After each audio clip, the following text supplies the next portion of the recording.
The Maya, a civilization both mysterious and wonderful. They left behind incredible pyramids, artwork, and writings. Their civilization flourished in the steamy jungles of southern Mexico and Central America for centuries. Then suddenly they seemed to vanish. Their great cities were abandoned and left to decay. The reason why is still not fully known, but the Maya didn't actually vanish. They're still here, living in the lands where their forefathers dwelt. These are not the warriors depicted in Maya glyphs and monuments, but the common folk, the farmers and the peasants. They have been victims to the cruelties of conquest and subjugation through the centuries, yet they have lived on, ancient people now living in a modern world.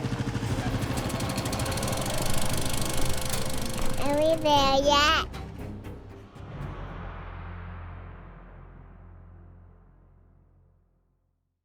The highlands of Chiapas are a magical place, unlike any other on this earth. It's here that the remnants of an ancient civilization and people still survive. They call it Batzil Anzwiniketik, which means true men and women. Within the verdant valleys and atop the soaring slopes of these mountains, people continue to live the way they have for thousands of years. Their culture is influenced by a mix of ancient tradition and Spanish conquest, tinted with modern ideologies. The societies of Los Altos are complex, and each region and town maintains a distinct identity. The people are one with their land. It is the mother of their sustenance, and to this end they will fight like their ancestors of old to preserve it. The extreme poverty of the region dictates a subsistence life of daily struggle. Yet at its heart, Los Altos is a place of peace and exceptional beauty, a place where the land and its protectors live in harmony amidst the clouds.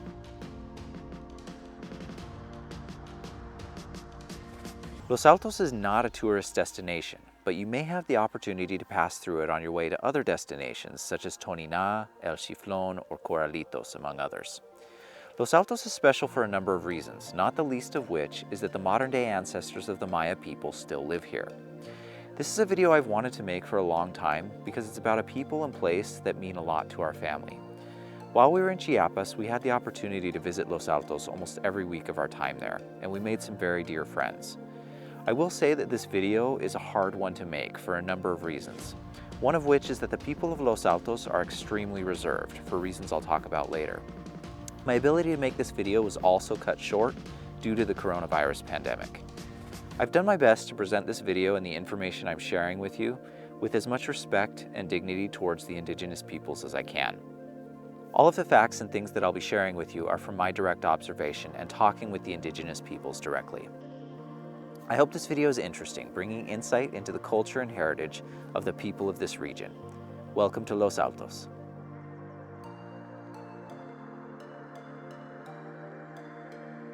They speak three primary Mayan languages in Los Altos: Chol, Tzotzil, and Celtal, with the latter two being spoken by the majority.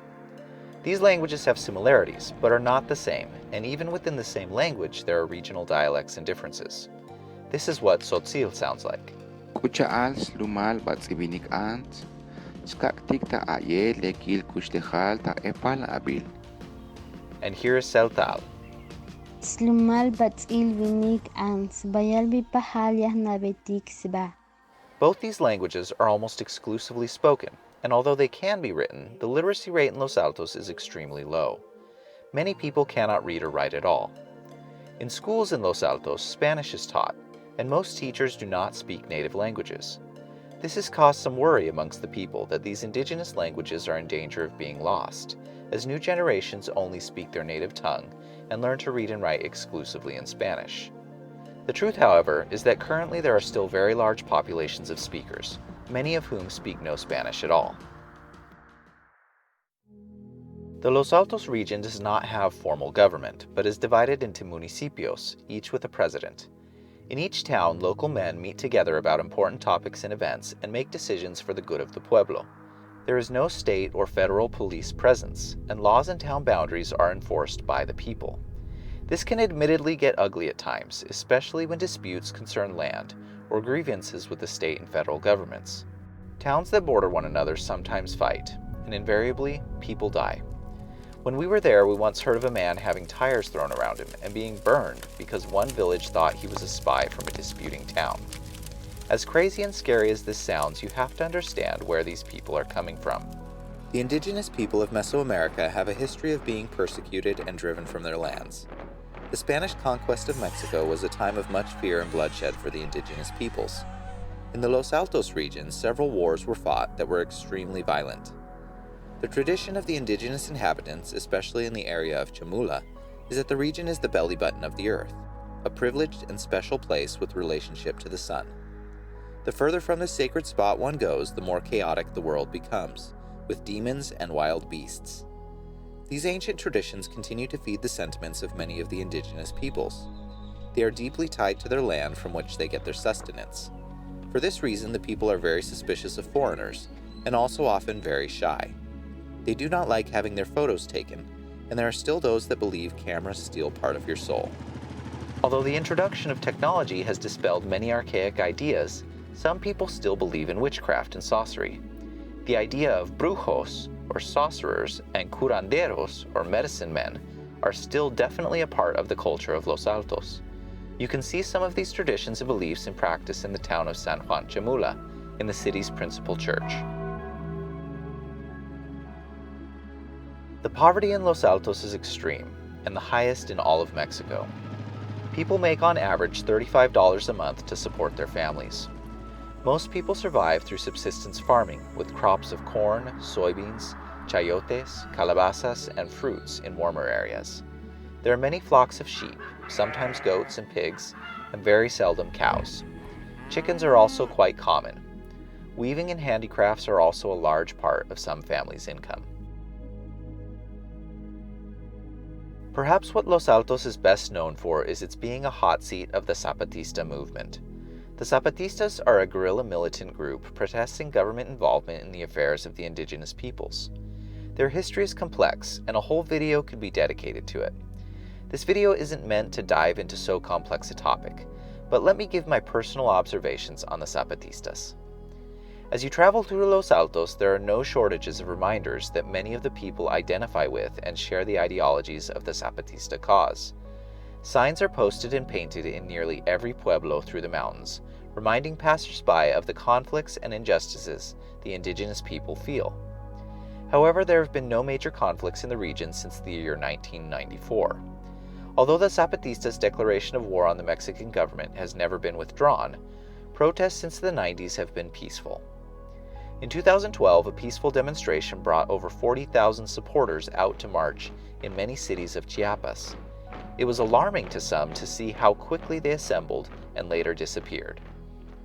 The truth of the matter is that most indigenous peoples of the region would take up the Zapatista cause if they believed it would protect their livelihood and lands. The sentiment of injustice persists, not necessarily because the people of Los Altos are continually wronged, but because of deep cultural identity. The people of Los Altos are amazing and incredibly resourceful. The things that they can make with their hands are nothing short of amazing, from beautiful bags and bolts of cloth to even something so fine as a necktie. Women weave intricate clothes and bolts of cloth on traditional backstrap looms, which are brought to places such as San Cristobal to sell. One only need visit the plaza downtown or the artisan market to see and buy these wares. In a few parts of Los Altos, primitive factories are being constructed to produce goods faster, though there's still much manual labor involved and the results are definitely handmade. The people here find joy in the simple things of life: a meal of beans shared around a fire, music and dance, or giving a gift. They are some of the most wonderful and special people we have ever met. Despite the conflict and poverty which they have so often suffered, the people of Los Altos are generally happy. I spent many hours driving through their small pueblos, watching the men and women carry bundles of firewood or tending their flocks of sheep. They have so very little, but what they do have they use well and are grateful for. They are survivors in the deepest sense, and it is their strong wills and fierce love of the land that have lasted them through thick and thin. Like their Maya ancestors of old, these modern-day Maya are warriors at heart.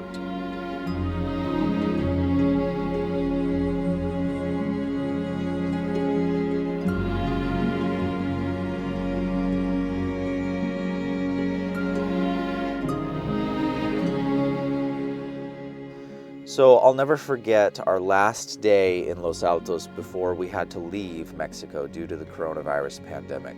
I want to share something that I wrote down in my journal from that experience.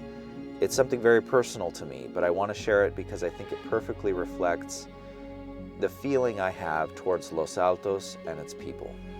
I drove up into the mountains that morning with an indigenous friend. I'll call my friend Pedro.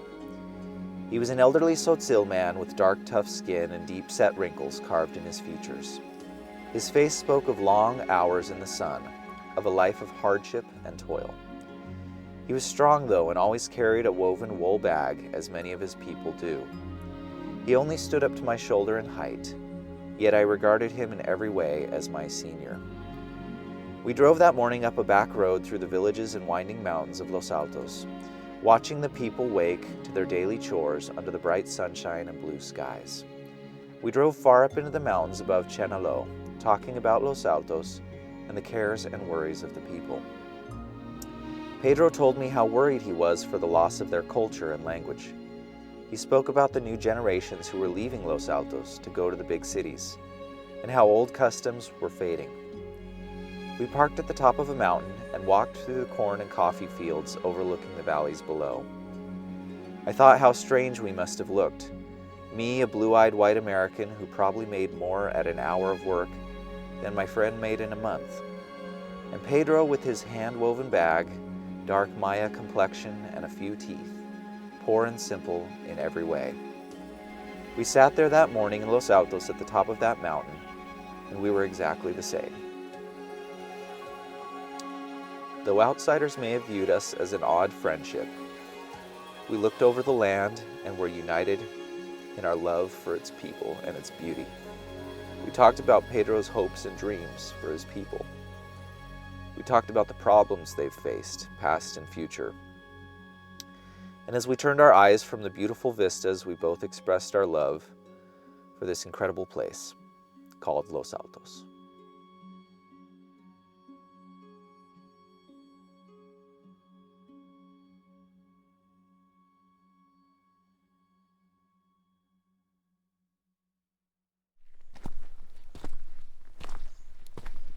Are we there yet?